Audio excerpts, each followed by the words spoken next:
Bonjour, je vous présente la borne Zappi de MyEnergy. Je voulais faire cette vidéo justement pour vous faire un petit retour au bout d'un an d'utilisation. Je l'ai connue sur YouTube grâce à un YouTuber qui présentait justement cette borne-là, qui m'avait complètement convaincu. Donc à mon tour maintenant, je vais vous faire un petit retour, une petite vidéo d'explication pour vous montrer comment elle fonctionne, ses avantages, ses défauts, etc. Donc là, nous avons un afficheur qui est assez simple à comprendre. Donc on peut comprendre tout de suite que les panneaux solaires produisent actuellement 4,5 kW crête. Donc à savoir, sur mon toit, j'ai une installation de 6 kg. Donc j'ai jamais eu les 6 kg parce que déjà l'orientation de mes panneaux ne sont pas tous dans le même sens. Il y en a, ils sont installés sud-ouest, sud, etc. En watts crête, au maximum que j'ai eu, c'était 4800 watts ou peut-être 5000 une fois, mais ouais, c'est très rapide alors. Mais sinon, ça tourne entre 4,7 4,8 kW crête. Donc là, on peut comprendre aussi que nous avons la petite maison, où là, on peut voir que actuellement chez moi, je consomme 1,3 kW. Donc c'est normal parce que j'ai la piscine qui tourne, la pompe de filtration, etc. Actuellement, j'achète 0,1 kW, voire 0, et le surplus est redistribué dans la voiture. Une voiture électrique, une Tesla qui est branchée actuellement. Ensuite, le mode Eco Plus. Le mode Eco Plus, dedans il y a un paramètre qui dit que, je vais vous montrer ça, paramètre de charge, réglage Eco Plus, on lui demande qu'il faut un minimum d'énergie VR de 50%, pour que la voiture charge. S'il n'y a pas 50% de minimum de surplus solaire, la voiture ne charge pas.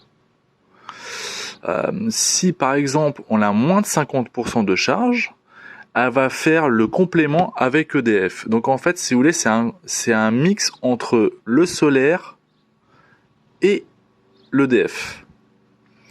Après, nous avons le menu fast. Donc là, fast, c'est solaire ou pas solaire, ça charge. Et là, ça charge à plein pot, c'est-à-dire que la borne, c'est une 7 kW, elle délivre 7 kW dans la voiture. Donc là, solaire ou pas solaire, elle prend le supplément et elle prend le complément chez EDF pour que la voiture charge à 7 kW. Donc ça, c'est pratique si jamais on est pressé, on a quelque chose de prévu, je veux la pleine puissance, je m'efface, et voilà, là j'ai 7 kg. Donc là on peut voir 4,4, 3,7 on achète, la maison 1,1, et voilà. Donc moi j'ai l'habitude de charger en Eco++, surtout actuellement il fait très beau, j'ai le temps, j'ai rien de prévu, la voiture à charge grâce aux panneaux solaires. Ensuite, je vais vous présenter les menus. Les menus, c'est la session de charge, événements, mesures, informations, info appareil, etc., etc. Donc session de charge. Donc là, on peut voir les sessions de charge qui a eu lieu aujourd'hui, hier, semaine, mois, année ou la totalité. Donc ça permet de voir. Admettons, je sais pas, mais cette semaine, j'ai par exemple importé 24 kW et j'ai importé de mon surplus solaire 33 kW, qui nous fait un total de 58 kW.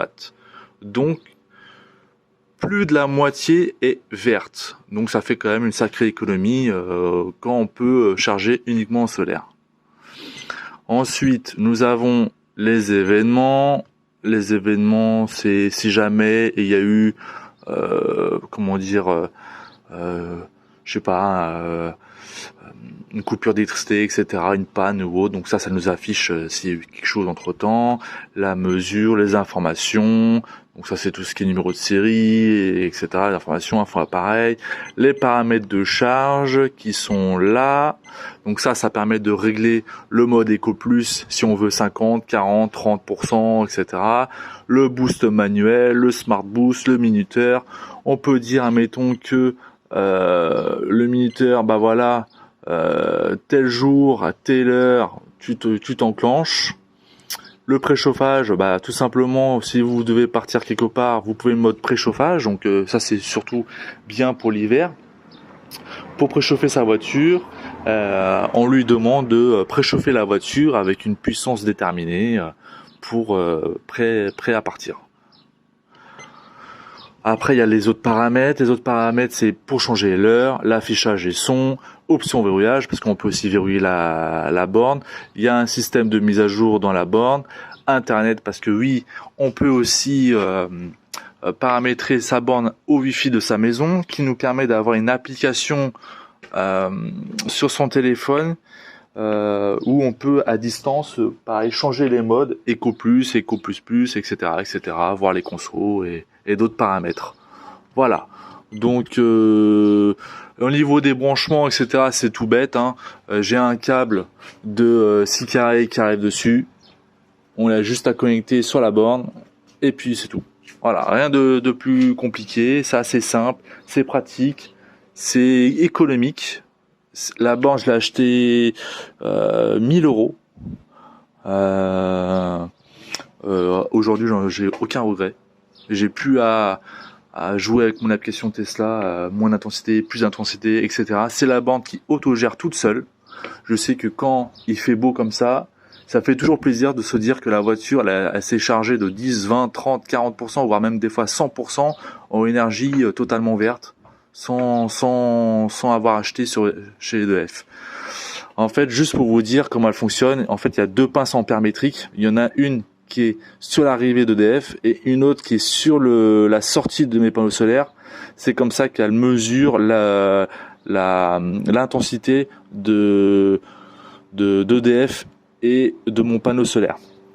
D'où ces valeurs qui sont affichées. C'est les pinces ampères-métriques qui permettent de mesurer ces valeurs.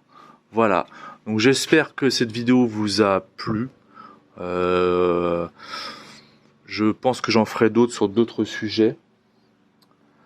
Et puis dites-moi dans les commentaires si vous avez des questions ou autres. J'essaierai de vous répondre au plus rapide. Voilà. Je vous remercie. Allez, à plus. Ciao.